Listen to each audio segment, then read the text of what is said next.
কোনো একটা ফ্যাব্রিকের অ্যাপিয়ারেন্স সিমেট্রিক নাকি অ্যাসিমেট্রিক সেটা কিভাবে বুঝবো? প্রথমে ফ্যাব্রিকটাকে এরকম একটা ফ্ল্যাট সারফেসে বিছাবো, তারপরে ফ্যাব্রিকটাকে 180 ডিগ্রি অ্যাঙ্গেলে এভাবে রোটেট করে দেব। রোটেট করার পরে যদি আমি এর অ্যাপিয়ারেন্সে কোনো পার্থক্য দেখতে না পাই, আগে যেমন ছিল পরেও যদি ওরকমই থাকে, তাহলে সেটা একটা সিমেট্রিক ফ্যাব্রিক।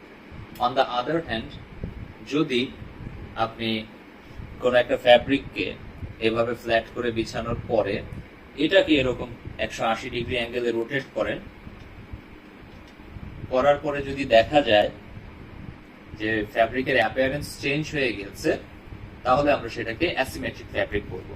ফ্যাব্রিকের সিমেট্রি এবং অ্যাসিমেট্রি বোঝা দরকার যখন হচ্ছে আপনি অ্যাকচুয়ালি একটা ফ্যাব্রিক থেকে গার্মেন্টস তৈরি করবেন, তখন আপনার ফ্যাব্রিকের সিমেট্রি এবং অ্যাসিমেট্রি বোঝার দরকার আছে।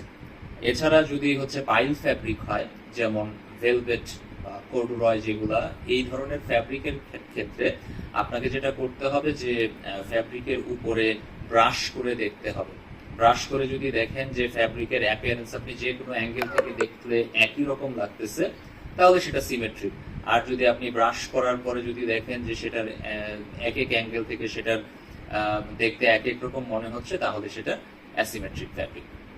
ফ্যাব্রিক সিমেট্রি অ্যান্ড অ্যাসিমেট্রি জাজ করার সময় you have to look for the finest details. আপনার যদি ফ্যাব্রিকের একটা সাটেল ডিফারেন্স যদি চোখে পড়ে, হোক সেটা শেড ভ্যারিয়েশন, এই সাটেল ডিফারেন্সের জন্যই সেটা ফ্যাব্রিকটাকে আপনার অ্যাসিমেট্রিক হিসাবে কিন্তু ধরতে হবে।